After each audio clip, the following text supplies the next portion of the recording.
नमस्कार दोस्तों, एक बार फिर से स्वागत है आपका हरीश एकेडमी में। देखिए, जो पुराना अपना वीडियो था उसमें 3 श्रेणियाँ वैसी मैंने बताई थी, श्रेणियाँ बोले उसमें कौन कौन सी था।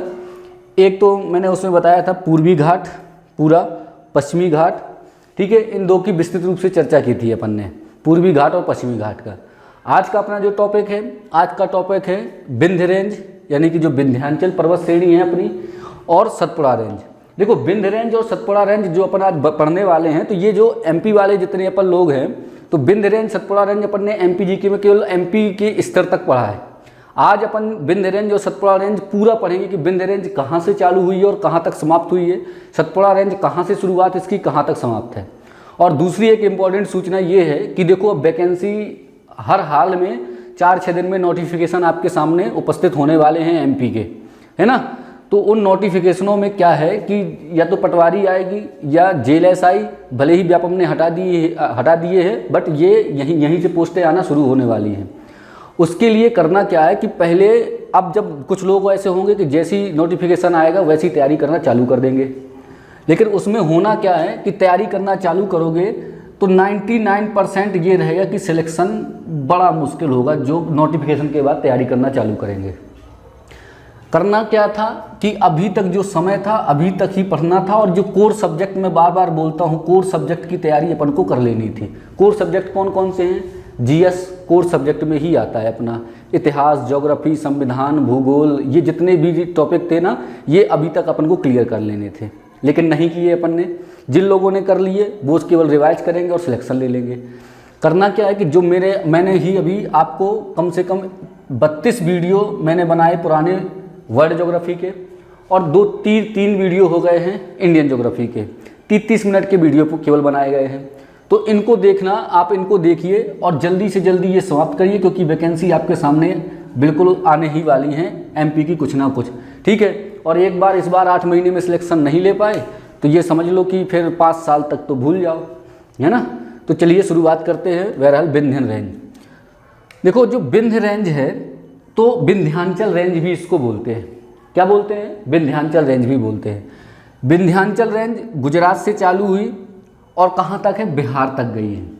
मतलब पूरे भारत पे विंध्यांचल रेंज पढ़ रहे हैं। जो मध्य प्रदेश का आपने पढ़ा है वो अभी जब एमपीजी की अब शुरुआत करेंगे नोटिफिकेशन आने के बाद ही तुरंत, तो मैं बताऊंगा कि कौन कौन से कहाँ से मध्य प्रदेश में कहाँ से कहाँ तक है। लेकिन इसको पढ़ने के बाद जब एमपी पढ़ोगे ना, तो एमपी की ज्योग्राफी इतनी आसान लगने लगेगी, क्योंकि आप इंडिया ज्योग्राफी बहुत अच्छी तरीके से एक एक चीज़ पढ़ चुके हो। देखो, विंध्य रेंज की जो शुरुआत कहाँ से है? विंध्यांचल, गुजरात से ये भी चालू हुई है और बिहार तक गई है, अपनी विंध्य रेंज गई है। अच्छा, विंध्य रेंज की यदि लंबाई पूछ ली जाए कि विंध्यांचल जो रेंज है उसकी जो श्रेणी है उसकी लंबाई कितनी है, तो विंध्यांचल श्रेणी की लंबाई है 1200 किलोमीटर। कितनी किलोमीटर की है? 1200 किलोमीटर की। देखो, अपन आज विंध्यांचल और सतपुड़ा दोनों पढ़ेंगे।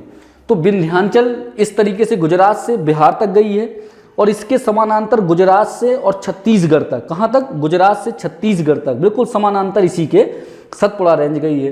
तो विंध्यांचल थोड़ा सा ज़्यादा लंबी है, वो 1200 किलोमीटर तक लंबाई, क्योंकि बिहार तक गई है। और जो गुजरात से छत्तीसगढ़ तक सतपुड़ा रेंज गई है वो 900 किलोमीटर लंबाई है। कितनी लंबाई है इसकी? 900 किलोमीटर। मतलब ये है कि विंध्यांचल रेंज 1200 किलोमीटर है और सतपुड़ा रेंज 900 किलोमीटर है। दूसरी बात कि अपन विंध्यांचल और सतपुड़ा का आज कुछ भी छोड़ने वाले नहीं हैं। यदि यहाँ से क्वेश्चन उठाता है तो वो अपने जो आज पूरा वीडियो रहेगा यहीं से क्वेश्चन आपको पेपर में मिलेगा, ठीक है। तो विंध्यांचल रेंज और सतपुड़ा रेंज दो बात। तो पहले विंध्य रेंज की पूरी बात करेंगे। तो पहले इसका विस्तार, तो विस्तार क्या है इसका? गुजरात से लेकर के और बिहार तक इसका विस्तार है। लंबाई कितनी है इसकी? 1200 किलोमीटर की इसकी लंबाई है। ये बात हो गई। अच्छा, विंध्य रेंज में और बात क्या है? देखो, यदि इसकी औसत ऊंचाई की बात करें अपन कि विंध्य रेंज की औसत ऊंचाई कितनी है, तो विंध्य रेंज की औसत ऊंचाई है 450 से 600 मीटर तक इसकी औसत ऊंचाई है। कितनी है? 450 से 600 मीटर तक इसकी औसत ऊंचाई है विंध्य रेंज की। ये डाटा इसलिए पढ़ना है क्योंकि ये पढ़ने के बाद जब आप कहीं पर्वतों के नाम या इनके शिखरों की चोटियों के नाम और उनकी ऊंचाई याद करोगे ना, तो एक कुछ भी चीज़ याद आएगी ना, तो उसका एक अंदाजा लग जाएगा। इस कारण से इन चीज़ों को पढ़ना जरूरी होता है कि इनकी लंबाई कितनी है 1200 किलोमीटर, ऊंचाई कितनी है 450 से 600 मीटर इनकी ऊंचाई है, ठीक है। अब चलिए इसके बाद आगे देखते हैं। इसके आगे क्या है कि इसकी ऊंचाई हो गई, लंबाई हो गई, दो चीज़ों की चर्चा कर ली, ठीक है। अच्छा, अब अगला एक क्वेश्चन बनेगा कि वह कौन सी श्रेणी है जो नर्मदा व सोन, ध्यान से सुनना, क्या है क्वेश्चन ये, ऐसी कौन सी श्रेणी है जो नर्मदा व सोन नदी के समानांतर विस्तृत है। ऐसी कौन सी श्रेणी है जो नर्मदा व सोन नदी के समानांतर विस्तृत है। देखो नर्मदा नदी ये इस तरीके से नर्मदा नदी निकली और सोन यहाँ से है, ठीक है, ये सोन है, तो इनके समानांतर यानी कि नर्मदा और सोन घाटी के समानांतर जो एक रेंज है उसका नाम है विंध्य रेंज। क्या नाम है, विंध्य रेंज है, जो नर्मदा और सोन के समानांतर स्थित है। नर्मदा और पार्वती तो सतपुड़ा आ जाएगी, नदियां भी आगे पढ़ेंगे, यहाँ सुन लो, जब नदियां अपन आगे पढ़ेंगे ना तो ये चीज और ज्यादा कंफर्म होगी। अभी केवल आप ये समझिए नर्मदा और सोन के समानांतर कौन सी श्रेणी है, तो कभी भी गलती से सतपुड़ा नहीं टिक करना है। नर्मदा और सोन के समानांतर कौन सी श्रेणी है, विंध्य रेंज है। जब ये क्वेश्चन पूछे कि नर्मदा और ये ताप्ती के समानांतर कौन सी श्रेणी है, तो सतपुड़ा रेंज है, ताप्ती यहां से निकली है, ठीक है। तो चलिए पहले क्या है विंध्य रेंज अपन पढ़ रहे हैं, तो विंध्य रेंज में एक क्वेश्चन क्या है कि वह कौन सी श्रेणी है जो नर्मदा और सोन नदी के समानांतर है, तो उसका आंसर क्या हो जाएगा, विंध्य रेंज है, नर्मदा और सोन उनके समांतर है। अच्छा एक बात और कि जो अपनी ये विंध्यांचल रेंज है, जो विंध्यांचल श्रेणी है, ये जो इसका जो निर्माण हुआ है ना, तो भ्रंश के सहारे हुआ है। देखो भ्रंश जो शब्द है हिंदी का, ये मैं इसको यहाँ लिख रहा हूँ, भ्रंश। देखो नए लोग हैं वो थोड़ा सा परेशान होंगे कि ये भ्रंश क्या है। ये कुछ नहीं, मान लो कि ये इस तरीके से जो श्रेणी है और इस तरीके से ऐसे ये कटाव समझ लो, कटाव के थ्रू इनका निर्माण हुआ, मतलब ऐसे पूरी समानांतर नहीं है। ये कैसी है, एक भ्रंश यानी कि कटाव के तहत इसका निर्माण हुआ है, किसका, विंध्यांचल रेंज का। तो इसका निर्माण कैसा है, भ्रंश के सहारे ये पूरी रेंज बन करके तैयार हुई है, ठीक है। अब देखो जब ये श्रेणी है तो देखो मैंने पहले बताया, बहुत पुराने सारे वीडियो में ये चीज़ बताई है कि श्रेणी पर्वत पठार जहाँ भी होंगे वहाँ खनिज या अयस्क कुछ ना कुछ मात्रा में मिलेंगे, ठीक है, इसलिए वो इम्पोर्टेंट है। आपने एक मूवी का नाम सुना होगा, बहुत फेमस, KGF, ठीक है। KGF ये जो है ना KGF, ये भी एक खदान का ही नाम है KGF का, ठीक है, कर्नाटक पे है। इसका फुल फॉर्म मैं लास्ट में बताऊंगा कि इसका फुल फॉर्म क्या होता है KGF का, ठीक है। और सब कुछ लोगों को पता भी होगा, तो जिनको पता है वो कमेंट में बताएं, मैं लास्ट में KGF का फुल फॉर्म बताऊंगा। और ये कर्नाटक की अपनी, जब अपन कर्नाटक का पठार पढ़ेंगे ना तो उसमें KGF का एक माइंस का नाम भी आएगा, है ना, तो ये उपस्थित है माइंस अभी। तो मतलब मेरे कहने का ये था कि जो विंध्यांचल रेंज है वो भ्रंश के निर्माण के थ्रू बनी हुई है, भ्रंश से निर्मित हुई है। और दूसरी मैं बात कह रहा था कि यहाँ विंध्य रेंज में कुछ ना कुछ तत्व अयस्क, कुछ ना कुछ खनिज पाए जाएंगे। कौन कौन से पाए जाते हैं, देखो इनको आप इग्नोर नहीं करना है कि खनिज अरे हो गया ऐसे। यदि यहाँ से क्वेश्चन आ जाए, कुछ खनिज क्या है इंपॉर्टेंट है जो यही केवल विंध्य रेंज में ही मिलेंगे। खनिज में कौन सा है, सबसे इंपॉर्टेंट है हीरा। हीरा जो है ना विंध्य रेंज में पाया जाता है। जो हीरे हैं वो कौन सी श्रेणी में पाए जाते हैं, विंध्य रेंज में। अब कंफ्यूजन दिमाग में होगा कि यार हमने बिजावर श्रेणी पढ़ी है कि बिजावर श्रेणी में हीरा पाए जाते हैं, श्रेणी लिखी रहती है, और आप बता रहे हो कि विंध्य रेंज में हीरा पाए जाते हैं। तो ये डाउट तब तक रहेगा जब तक आप पुरानी वीडियो देखते नहीं चले आए हो। और अभी मैं बता दे रहा हूँ इसको अभी एक बार फिर से कि ये कैसे, ये देखो विंध्य रेंज के अंतर्गत ही आती है बिजावर श्रेणी, यानी कि विंध्य श्रेणी के अंतर्गत बिजावर श्रेणी। कैसे, मान लो देखो ये पूरे जो इतनी लंबी क्षेत्र है इसका नाम रख दिया कि ये विंध्यांचल की श्रेणी है। क्या है, विंध्यांचल की श्रेणी है, ये बोल दिया, ठीक है। अब विंध्यांचल की श्रेणी में यहाँ मान लो कि यहाँ पन्ना है, ठीक है, पन्ना में हीरा पाया जाता है। यहाँ क्या पाया जाता है, हीरा पाया जाता है। अब जो यहाँ पर तो पत्थर ही पत्थर है, ये पूरे पत्थर है, ठीक है। अब ये पूरे पत्थरों को इकट्ठा पूरा एक नाम दे दिया कि ये विंध्यांचल की एक पर्वत श्रेणी है। अब यहीं पर जो यहाँ से स्पेशल और यहाँ तक की जो पत्थर हैं तो विंध्यांचल के, बट पन्ना में इसका स्पेशल नाम, पन्ना छतरपुर के क्षेत्र में इसका स्पेशल नाम क्या रख दिया गया कि इसको विंध्यांचल की एक सब श्रेणी का नाम रख दिया गया बिजावर श्रेणी। क्या नाम रख दिया गया, बिजावर श्रेणी। अच्छा, पन्ना के पास में ही बिजावर एक तहसील भी है, उसी के नाम से भी बिजावर श्रेणी का नाम हो गया, जो वहाँ के स्थानीय जगह रहती है ना। अब विंध्यांचल क्या है, पूरा विंध्य क्षेत्र, इसको विंध्य क्षेत्र तक से होकर के निकलती है, तो विंध्यांचल पूरा नाम रख दिया गया। बहुत लंबा जहाँ पर ये एरिया है इसका, तो विंध्यांचल क्षेत्र पर है तो विंध्यांचल नाम हो गया। अब बिजावर श्रेणी पन्ना और छतरपुर और ये सब क्षेत्रों में, सतना के क्षेत्रों में एक बिजावर श्रेणी से जहाँ से शुरुआत हुई तो वहाँ के नाम से इस सब श्रेणी का नाम रख दिया गया बिजावर श्रेणी। तो यदि क्वेश्चन ऐसा क्वेश्चन मिल जाए, क्योंकि बिजावर श्रेणी सबको पता है कि बिजावर श्रेणी में हीरा पाया जाता है, बिजावर श्रेणी में हीरा पाया जाता है, ठीक है। लेकिन याद ये रखना है कि श्रेणी में, बिजावर श्रेणी में तो हीरा पाया जाता है, लेकिन अब क्वेश्चन ये पूछ ले कि इनमें से कौन सी श्रेणी में हीरा पाया जाता है। अब बिजावर श्रेणी वो ऑप्शन में ना दे, ऑप्शन में क्या दे दे आपका, विंध्याचल दे दे। तो अपन को क्या करना, विंध्याचल श्रेणी के अंतर्गत ही बिजावर श्रेणी, तो विंध्याचल श्रेणी में भी क्या पाया जाता है, हीरा पाया जाता है। तो इसको ऐसे नहीं लेना बिल्कुल, क्योंकि ये बहुत बड़ा कंफ्यूजन हो जाएगा आपको, ठीक है। तो ये बिजावर श्रेणी होगी जिसमें क्या पाया जाता है, हीरा पाया जाता है। तो विंध्याचल में क्या पाया जाता है, हीरा पाया जाता है। दूसरा चूना पत्थर, चूना पत्थर वाला क्षेत्रीय है, तो यहाँ चूना पत्थर कटनी आपने सुना होगा, सतना यहाँ चूना पत्थर का क्षेत्रीय है, गेरू, ठीक है, तो यहाँ चूना पत्थर पाया जाता है। लाल बलुआ पत्थर विंध्याचल श्रेणी में पाया जाता है। तो 3 प्रकार की चीजें हो गई, कौन कौन से, चूना पत्थर हो गया, बलुआ पत्थर हो गया, और सबसे वेरी मोस्ट क्या हो गया, हीरा हो गया विंध्याचल पर्वत श्रेणी में। अब इसके बाद अच्छा, जो विंध्याचल श्रेणी है, इससे तीसरा इंपॉर्टेंट फैक्ट ये है कि इस श्रेणी में पहाड़ियाँ हैं कुछ। एक का नाम है जोबट, जोबट की पहाड़ी। दूसरा नाम है भांडेर की पहाड़ी, क्या नाम है, भांडेर की पहाड़ी। और तीसरा नाम है कैमूर की पहाड़ी। 3 पहाड़ियाँ हैं, कौन कौन सी हैं, एक जोबट है, दूसरा भांडेर है, और तीसरा कौन सा है, कैमूर है। 3 पहाड़ियाँ हो गई। देखो अब नाम आप सुनो, जोबट अलीराजपुर के क्षेत्र पे है जोबट, भांडेर और कैमूर, कैमूर ये कटनी के क्षेत्र वाला है, ठीक है, और दतिया के यहाँ पर भांडेर हो गई। तो मतलब 3 पहाड़ियाँ किस रेंज पर है। अब क्वेश्चन यहाँ से कैसे बनाएगा, क्वेश्चन बिल्कुल सिंपल सा बनेगा कि भांडेर श्रेणी या भांडेर पहाड़ी किस श्रेणी के अंतर्गत आती है, भांडेर पहाड़ी किस श्रेणी के अंतर्गत आती है। तो टिक क्या करना है कि भांडेर पहाड़ी विंध्याचल जो श्रेणी है उसके अंतर्गत आती है भांडेर पहाड़ी। कैमूर पहाड़ी किस श्रेणी के अंतर्गत आती है, तो कैमूर पहाड़ी किस श्रेणी के अंतर्गत आती है, विंध्याचल श्रेणी के अंतर्गत आती है। जोबट पहाड़ी, तो क्या क्वेश्चन पूछे तो आंसर क्या हो जाएगा, विंध्याचल रेंज के अंतर्गत आती है। पहाड़ी और श्रेणी और पर्वत और चोटी मैं बार बार पिछले वीडियो में बता चुका हूं, ठीक है। उनको विस्तृत से जानना है तो आप पिछला वीडियो देख लीजिए। अब हो गई कौन सी 3, इसमें क्या हो गई, पहाड़ियाँ हो गई। कौन कौन सी हो गई आपकी, जोबट हो गई, भांडेर हो गई, और कौन हो गई, कैमूर। 3 पहाड़ियाँ हो गई। अच्छा अब अगला क्वेश्चन ये है, क्योंकि पूरे फैक्ट ही फैक्ट अपन को इसमें पढ़ना है। अगला क्वेश्चन इससे ये आ सकता है विंध्याचल रेंज से कि विंध्याचल रेंज की सबसे ऊंची चोटी का नाम बताइए। जो विंध्याचल पूरी ये रेंज है इसकी सबसे ऊंची चोटी कौन सी है, ठीक है। क्वेश्चन क्या है कि जो विंध्याचल रेंज है यानी कि विंध्यन रेंज जो है इसकी सबसे ऊंची चोटी, तो इसकी सबसे ऊंची चोटी का नाम है सद्भावना। क्या नाम है, सद्भावना चोटी जो है ये विंध्याचल रेंज की सबसे ऊंची चोटी है, सद्भावना चोटी।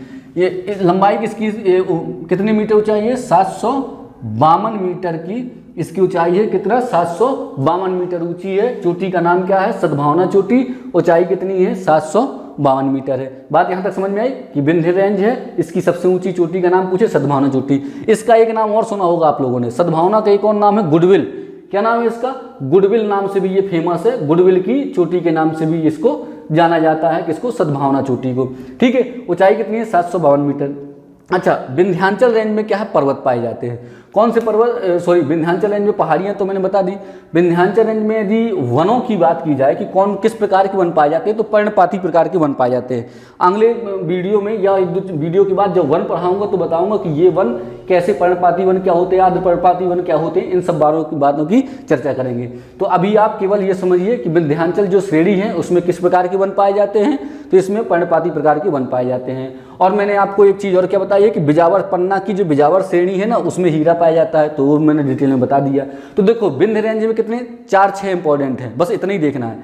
इसका विस्तार कहाँ से कहाँ तक है, गुजरात से बिहार तक। कितने किलोमीटर का विस्तार है, 1200 किलोमीटर का विस्तार है। बिल्कुल एक एक पॉइंट ऐसे बिल्कुल याद करते चलना है कि विंध्याचल रेंज से क्वेश्चन आए पूरा अपन को रटा हुआ होना चाहिए कि हाँ ये क्षेत्र ऐसे ऐसे है। तो पहले विस्तार गुजरात से बिहार तक, अब इसमें कुछ ही समझोगे, हाँ विस्तार है यहाँ तो वहाँ तक फैली है, इसको रट लो, गुजरात से बिहार तक।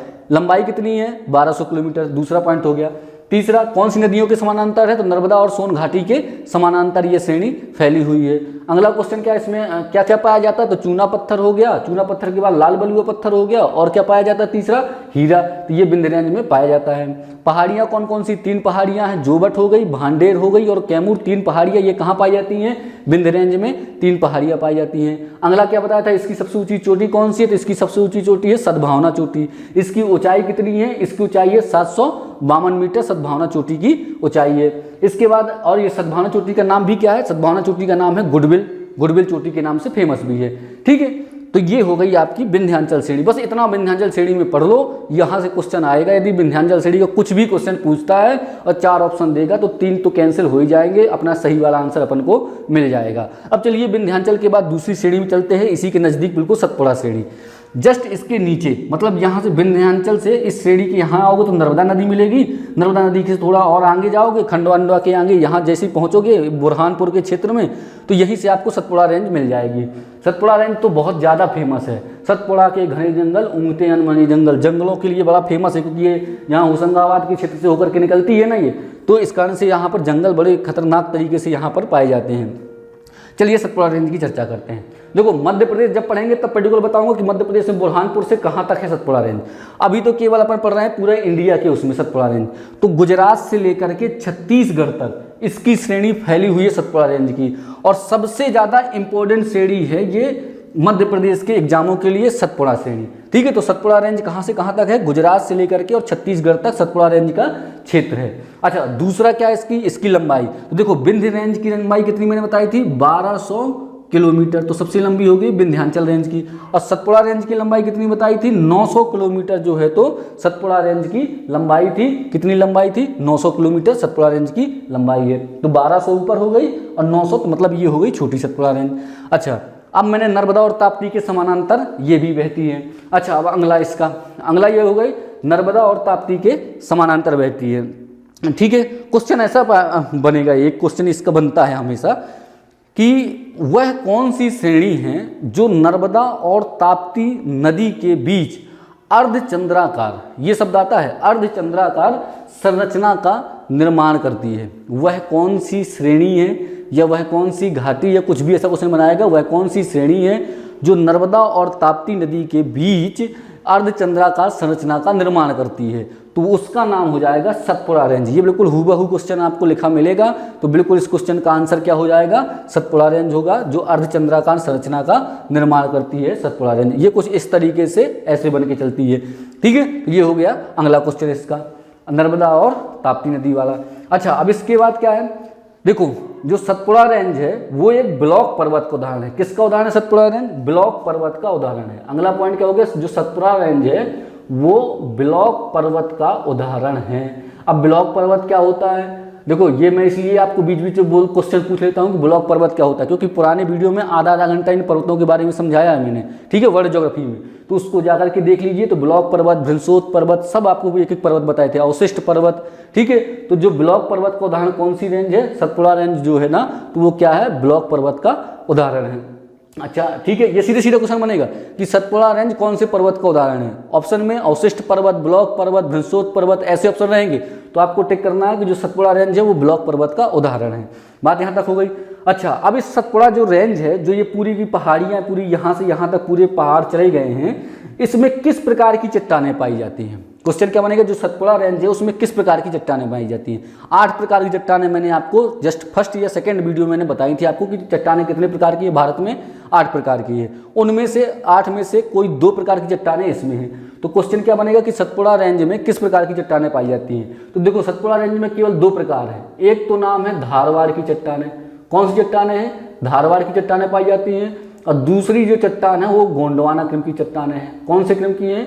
गोंडवाना क्रम की चट्टानें। अब याद करो आप लोग, गोंडवाना क्रम की चट्टानों का नाम आ गया। मैंने बताया था कि जैसे ही गोंडवाना क्रम की चट्टानों का नाम आए, वैसी अयस्क की यदि बात आ जाए, खनिज की यदि बात आ जाए कि कौन सा खनिज होगा, तो बिल्कुल सिंपल सा है कि भाई कुछ ना कुछ हो या ना हो, लेकिन कोयला सबसे अधिक मात्रा में सतपुड़ा रेंज के क्षेत्र में मिलेगा।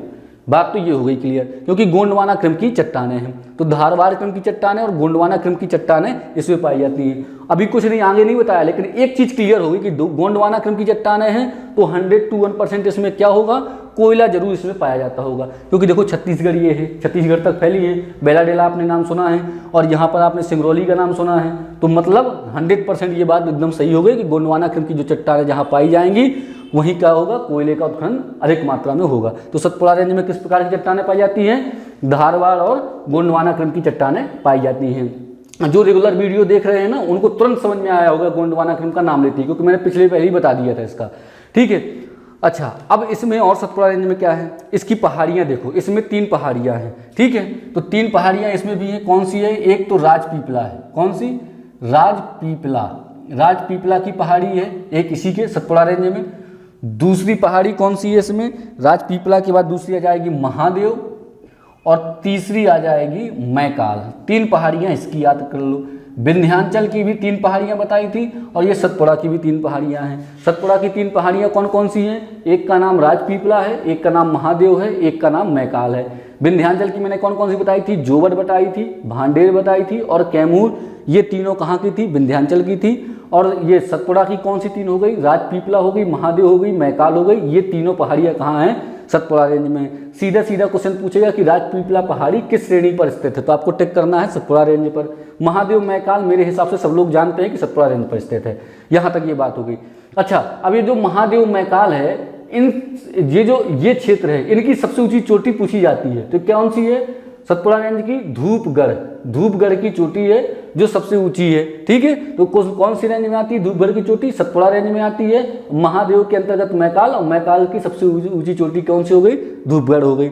अच्छा, धूपगढ़ की ऊंचाई कितनी है, 1350 मीटर की ऊंचाई है धूपगढ़ की चोटी की। कितनी ऊंचाई होगी धूपगढ़ की, 1350 मीटर की इसकी क्या हो गई, ऊंचाई हो गई धूपगढ़ की चोटी की। बात यहाँ तक समझ में। अब इसके बाद आगे देखते हैं, तो सतपुड़ा का क्या हो गया, राजपीपला, महादेव और मैकाल 3 श्रेणियां सतपुड़ा की हो गई। अच्छा, अब देखो एक क्वेश्चन ये सब लोग जानते होंगे और नहीं जानते तो ये सुन लो। एक ही क्वेश्चन यहाँ से बनता है कि असीरगढ़ का दर्रा, असीरगढ़ का किला, असीरगढ़ का घाट, कुछ भी ऐसा असीरगढ़ से क्वेश्चन बने और यदि श्रेणी के क्षेत्र में पूछे कि किस श्रेणी के अंतर्गत है, तो आपका आंसर होना चाहिए कौन सी श्रेणी के अंतर्गत है, सतपुड़ा रेंज की श्रेणी पर ही असीरगढ़ का दर्रा या असीरगढ़ का घाट या कुछ भी असीरगढ़ की पहाड़ी, कुछ भी ऐसा क्वेश्चन आए और श्रेणी पूछे तो टिक क्या करना है, सतपुड़ा रेंज की श्रेणी के अंतर्गत असीरगढ़ का दर्रा या घाट आता है। बात यहाँ तक हो गई, एक क्वेश्चन ये हो गया। अब अगली बात, अगला इससे बात क्या है कि इसमें देखो सतपुड़ा रेंज से ही 3 नदियों का उद्गम हुआ है। कौन नदियों का, 3 नदियों का। 3 नदियां हैं कौन, नर्मदा, सोन और जोहिला। देखो यहीं पर अमरकंटक का क्षेत्र है, यहाँ से नर्मदा निकली, सोन निकली और जोहिला निकली, तो 3 नदियां यहाँ से निकली हैं, नर्मदा, सोन और जोहिला नदियां जो है ना, तो ये सतपुड़ा रेंज से ही निकली हैं। विंध्य रेंज टिक नहीं कर देना, क्योंकि जब एमपी पढ़ते हो तो बिल्कुल समानांतर लगती हैं और लगता है कि ये विंध्य रेंज से हैं, लेकिन 3 नदियां कहाँ से निकली हैं, अपनी सतपुड़ा रेंज से निकलती हैं। कौन कौन सी, नर्मदा, सोन और जोहिला नदियों का उद्गम होता है। अच्छा, एक चीज और है इसकी, यदि क्वेश्चन ये बन जाए, देखो 2 जैव आरक्षित क्षेत्र हैं अपने मध्य प्रदेश और छत्तीसगढ़ की सीमा में। मध्य प्रदेश में तो वैसे ही पर्टिकुलर एक ही है जिसका नाम है पचमढ़ी, ठीक है, जो यूनेस्को की सूची में भी शामिल है। और एक अचान कमार है जो मध्य प्रदेश और छत्तीसगढ़ की सीमा से टच करता है, लेकिन अधिकतर क्षेत्र उसका छत्तीसगढ़ में है, तो कभी कभी उसको मध्य प्रदेश में मान लेते हैं और कभी कभी छत्तीसगढ़ में मान लेते हैं, लेकिन ज़्यादा से ज़्यादा क्षेत्र उसका कहाँ है, छत्तीसगढ़ में है। तो 2 हो गए जैव आरक्षित क्षेत्र। कौन कौन से, पहले का नाम है पचमढ़ी, कुछ किताबों में दोनों लिखे रहते हैं, कुछ में एक लिखा रहता है, तो पचमढ़ी, और दूसरा का नाम है अचान कमार, अचान कमार, ये वैसे ही छत्तीसगढ़ के क्षेत्र में स्थित है। तो पचमढ़ी और अचान कमार सतपुड़ा रेंज के 2 जैव आरक्षित क्षेत्र है जिसे यूनेस्को की सूची में शामिल किया गया है। कौन कौन से, पचमढ़ी और अचान कमार, ठीक है। अच्छा, अब यदि आपसे क्वेश्चन ये पूछा जाए, क्योंकि शुरुआत में ही आपको बता दिया है कि सतपुड़ा रेंज में किस प्रकार का खनिज अधिक मात्रा में मिलता है, तो बिल्कुल टिक क्या करेंगे कि अधिक मात्रा में तो कोयला लिखेंगे, और कोयला के बाद चट्टानें कौन सी थी, चट्टानें इसमें थी धारवाड़ की, तो तांबा भी मिलेगा, तो कोयला और तांबा जो है तो सतपुड़ा रेंज की चट्टानों में मिलता है। बात यहाँ तक समझ में आ गई। अब चलिए इनको एक बार जल्दी से रिवाइज कर लेते हैं, रिवाइज कर लेंगे तो दिमाग में जो अभी थोड़ा थोड़ा समझ में आया है तो बिल्कुल बैठ जाएगा एकदम, ठीक है। उसके बाद अभी रुके रहना, उसके बाद अपन को क्या करना है, 5 क्वेश्चन आज बहुत अच्छे इंपॉर्टेंट क्वेश्चन लेकर के आया हूँ, उनके बारे में मैं आपको बताऊंगा। 5 क्वेश्चन आज तैयार करूंगा डेली, ठीक है, 5-5। तो चलिए अब चलिए, विंध्य रेंज में क्या क्या है, लंबाई कितनी है विंध्य रेंज की, 1200 किलोमीटर। कहाँ से कहाँ तक, गुजरात से और बिहार तक इसकी लंबाई है। अगला इसका क्या है कि ये कहाँ, गुजरात से बिहार तक इसके क्या हो गया, क्षेत्र हो गया। अगला क्वेश्चन, नर्मदा और सोन घाटी के समानांतर यह जो विंध्य रेंज स्थित है। और इसके बाद अगला क्या है कि ये भ्रंश के सहारे इसका विंध्य रेंज का निर्माण हुआ है। फिर विंध्य रेंज में क्या पाया जाता है, चूना पत्थर और बलुका पत्थर और हीरा, ये इसमें विंध्य रेंज में पाया जाता है। पहाड़ियाँ कौन कौन सी है विंध्य रेंज में, 3 पहाड़ियाँ बताई थी मैंने। 3 पहाड़ियाँ कौन कौन सी है, जोबट हो गई, भांडेर हो गई और कौन सी हो गई, कैमूर, 3 पहाड़ियाँ हो गई। चोटी कौन सी है इसमें, इसकी सबसे ऊंची चोटी है सद्भावना चोटी, इसको गुड़वल बोलते हैं। उसकी लंबाई कितनी है, 752 मीटर उसकी लंबाई है। ये यहाँ तक हो गई विंध्य रेंज का। अगला क्या है कि बिजावर जो सीरीज है उसमें क्या, पन्ना में जो बिजावर सीरीज है उसी में हीरा पाए जाते हैं, वह किसके अंतर्गत आती है, विंध्य रेंज के अंतर्गत आती है, ये बताया। अब बात करेंगे सतपुड़ा रेंज की। सतपुड़ा रेंज की लंबाई कितनी है, 900 किलोमीटर। किस राज्य से किस राज्य तक फैली है, गुजरात से लेकर के छत्तीसगढ़ तक सतपुड़ा रेंज है। ठीक है, अगला क्वेश्चन इसका क्या बताया था, नर्मदा और ताप्ती के मध्य अर्धचंद्राकार संरचना के रूप में सतपुड़ा रेंज स्थित है। ठीक है, किस प्रकार के पर्वत का उदाहरण है सतपुड़ा रेंज, ब्लॉक पर्वत का उदाहरण है। अगली बात क्या है कि इसमें किस प्रकार की चट्टानें पाई जाती हैं, धारवाड़ और गोंडवाना क्रम की इसमें क्या पाई जाती हैं, चट्टानें पाई जाती हैं सतपुड़ा रेंज में। इसके बाद क्या है, इसमें पहाड़ियाँ, 3 पहाड़ियाँ हैं, राजपीपला हो गई, महादेव हो गई और मैकाल। 3 प्रकार की पहाड़ियाँ पाई जाती है, राजपीपला, महादेव और मैकाल। 3 अपन ने विंध्य में पढ़ी थी, 3 सतपुड़ा की हो गई। फिर जैव आरक्षित क्षेत्र कौन है, किस में है, विंध्य में है कि सतपुड़ा में है, तो जैव आरक्षित क्षेत्र किस में है, सतपुड़ा में है। कौन कौन से, एक अचान कमार हो गया और दूसरा क्या हो गया, पचमढ़ी। ये 2 क्या हैं, जैव आरक्षित क्षेत्र हैं। चट्टानें जब गोंडवाना क्रम में है तो इस सतपुड़ा रेंज में क्या पाया जाएगा, सतपुड़ा रेंज में पाया जाएगा कोयला का उत्पादन अधिक मात्रा में किया जाता है। और क्या किया जाता है, तांबे का उत्पादन किया जाता है। तो ये हो गई आपकी रेंज की, सतपुड़ा रेंज और विंध्य क्रम। यहाँ से क्वेश्चन अब बिल्कुल बाहर नहीं जाएगा। अब चलिए, अब बारी है अपनी 5 क्वेश्चनों की। 5 क्वेश्चन कौन कौन से हैं, देखो 5 क्वेश्चन ये हैं। पहला क्वेश्चन मैं आपसे पूछने वाला हूँ, पीपली घाट कहाँ स्थित है, जो पुराना पढ़ाया हुआ है, इसको कमेंट करके इसका आंसर बताइए। पीपली घाट कहाँ है, जब तक आप बताइए मैं यहाँ पर लिख रहा हूँ, पीपली घाट कहाँ है। दूसरा क्वेश्चन है, गुरु शिखर कहाँ स्थित है, गुरु शिखर कहाँ स्थित है। तीसरा क्वेश्चन है, लूनी नदी कहाँ है। चौथा क्वेश्चन है, भोर घाट कहाँ है। और 5वां क्वेश्चन है अपना, रायसीना पहाड़ी कहाँ स्थित है। ये 5 के 5 क्वेश्चन आपके श्रेणियों से ही संबंधित हैं और इम्पोर्टेंट क्वेश्चन हैं। इनके आंसर आप तुरंत लिख करके दीजिए। अब चलिए इनकी बारी, ठीक है, तब इसको कमेंट में बताइए। अब इनके आंसर जो हैं ये पीपली घाट, गुरु शिखर, लूनी नदी, भोर घाट और रायसीना पहाड़ी, इनके आप आंसर दीजिए ये कहाँ हैं। नहीं तो मैं कल इनको बताऊंगा कि इनके आंसर कहाँ कहाँ हैं और ये पीपली घाट कहाँ है, गुरु शिखर कहाँ है, लूनी नदी कहाँ है, भोर घाट कहाँ है और रायसीना की पहाड़ी क्या इंपॉर्टेंट है। बस इतना बता देता हूँ कि रायसीना की पहाड़ी में राजभवन स्थित है। अब मध्य प्रदेश का राजभवन है कि कर्नाटक का राजभवन है, कहाँ का राजभवन है कि भारत का राजभवन है, जो भी हो आप इसको कमेंट करके आंसर बताइए। ठीक है, तो चलिए अब अगले वीडियो में इनका अपन चर्चा करेंगे। फिर अगले वीडियो में 5 नए क्वेश्चन और दिए जाएंगे आपको, जहाँ से पढ़ाते चले जा रहे हैं उसी संबंधित। ठीक है, चलिए धन्यवाद।